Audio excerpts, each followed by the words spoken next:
Good morning and welcome to the Better Thyself segment of Dr. Lamba's Awakening Call.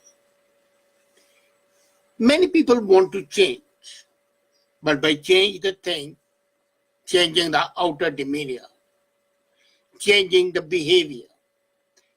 But that all is a sham and a cant. That is a put on show, that's acting. If you really want to change, you have to change from within. And changing from within is the right philosophy. I don't say it's necessary to change. If you think that you don't need to change, you may not. But if you know that there is something lacking, if you feel that something needs to be altered, then the change has to start within. And you have a chance to change the philosophy of your life. It's a choice that can be exercised by you, whether you exercise it today or you don't exercise it. Choice is again yours. You see, most of the things we cannot change, or we can change with great effort. Those things are ingrained in us. And the biggest culprit in this are the mothers.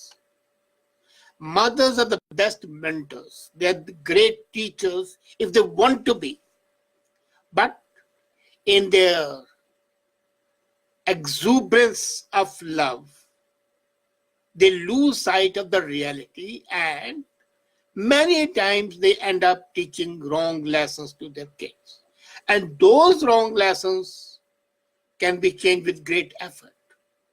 You know, it's always an aura of excitement and joy for the family when they see the young child learning to walk. The baby steps and the attempts of the child to stand up and put a step forward. The child falls, stumbles, falls down, gets hurt, and starts crying. Now, the top priority agenda for the mom at that time is to pacify the crying child. Little does she know that she is planting a lesson in the child's mind which shall become irrevocable, which shall not be subject to change except by the great effort. And since the priority of the mom is to pacify the child and to ensure that the child laughs, the mother slaps the earth and scolds it. Why did you hit my beloved one? The baby observes it all and learns a devastating lesson. And the lesson is, when you fall down, you must blame someone outside other than yourself. Can anything be more damaging? And if this attitude of blaming others other than yourself for anything is an ingrained lesson, and until and unless you change the whole thought process of yours, until and unless you overhaul your mindset, outside change would not be of any value. You have done something wrong and you may say sorry, but inside you feel that you are not in the wrong. So the change has to start right from within. You remember that story of that man who misplaced his keys, and there was no power, no hydro, no electricity. So he came out and started searching for the key. And somebody asked, well, what are you doing? I'm searching for my car keys, was the response. But why here? Where did you lose it? Inside the home. Why are you searching it outside? Because there's light here. Now that's exactly the situation of the mind of a person. They think that they can search for the change or search for a better way outside where there's light, because inside of there is all darkness. And that darkness has to be removed, and that can be removed only by a consistent effort. You cannot search for something where it doesn't belong. So that's a major issue. I've seen umpteen number of businessmen cursing the government for the various policy decisions. Taxes are high. Socio-economic challenges from loom large. Ease of doing business is a myth, and so on and so forth. If they introspect, you'll find that they keep on complaining about anything and everything. But there are others who change from within, accepted those flaws, if they are flaws, and modulated their work according to that regulation, accepted those flaws and changed their philosophy of working according to those flaws. And then that change of the mindset of acceptance and going forward instead of complaining, and they progressed in life. Having the right philosophy in place is essential. Suppose you are in a ship and the ship is in the middle of a sea and the winds are blowing crazily around. It would be challenging for a soldier to see and steer the ship in some direction. Nevertheless, he cannot do but sit idle. And if he sits idle, can you reach the shore? No. You cannot blame the wind for making the boat move indefinitely in a particular direction and the different direction the next goes. It depends in which way have you set the sail. And if your setting of the sail is appropriate, then you have nothing to worry.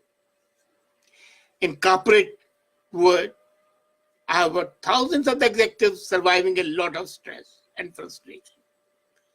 All of it primarily because of inappropriate and not fruitful ideology which they behold. They cannot accept that the things should happen other than the way they presume they should happen.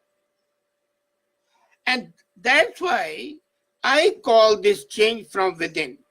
I coined this term one day. I call it thought engineering. As there is an engineering process to change the machine, change the tools, rejig the dies and make molds. Same way you can re-engineer your thoughts. And it's very important. As a matter of fact, when you start thinking, and the way you think is not only the thinking, but the process of thinking that's important. Your attitude depends on the process, not the end. Thought is the end, but the process of the mind through which you arrive at that thought, that is more important. It might seem to expect the leader to show the light and the guide, fine. But you cannot wait endlessly for things to change, for the leader to become more informative, more communicative, more cooperative.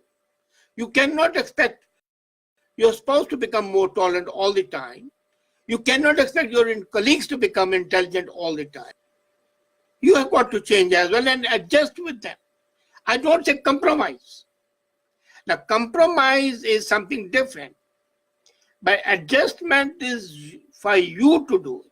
When you compromise, then you are changing your thought pattern. It's not something you accept without a grudge. Compromise is accepting something with a grudge. But adaptation is without a grudge.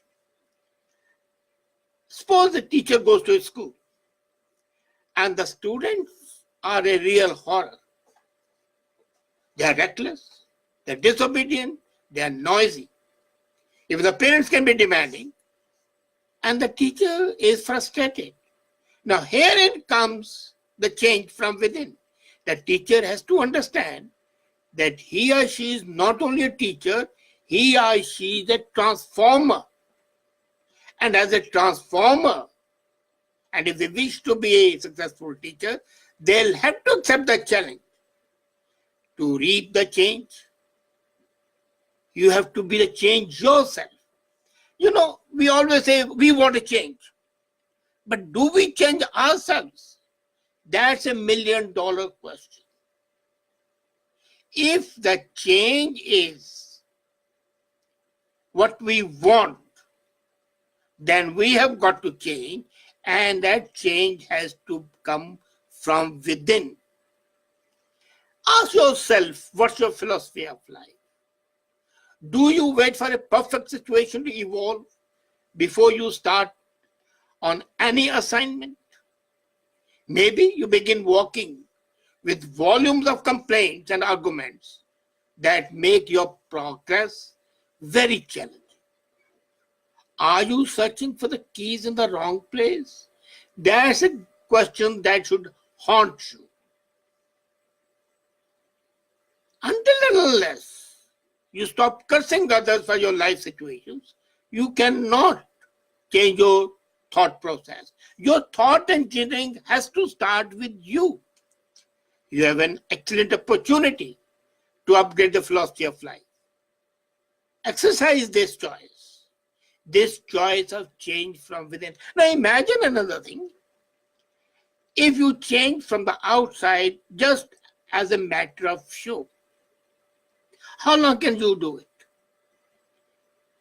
Your natural instinct and your thought process have been attuned to a certain way, and you start working that is in conflict with that normal process, then there will be deadlocks. There'll be impediments and obstructions. There'll be obstacles. And the whole thing will become an obstacle race. You might win it in the long run, but the effort would not be worth the cost. But if you adopt the concept of thought engineering and engineer your thoughts by changing the process of the thoughts, you have to rejig the tools. As a matter of fact, you have to make the new ties and new tools, and those new tools would enable you to rejig your thoughts. And that process of rejigging the thought is basically thought engineering, and that is the main ingredient for the change. Don't forget, if you don't change, then you are just standing water which will stagnate. So you've got to change. Now you can change willfully by your own volition, or the circumstances would make you change, and that change from without, with the external pressure, may not be in your best interest, because that change may go against your basic principles of living. So, if you want to be a better human being, if you want to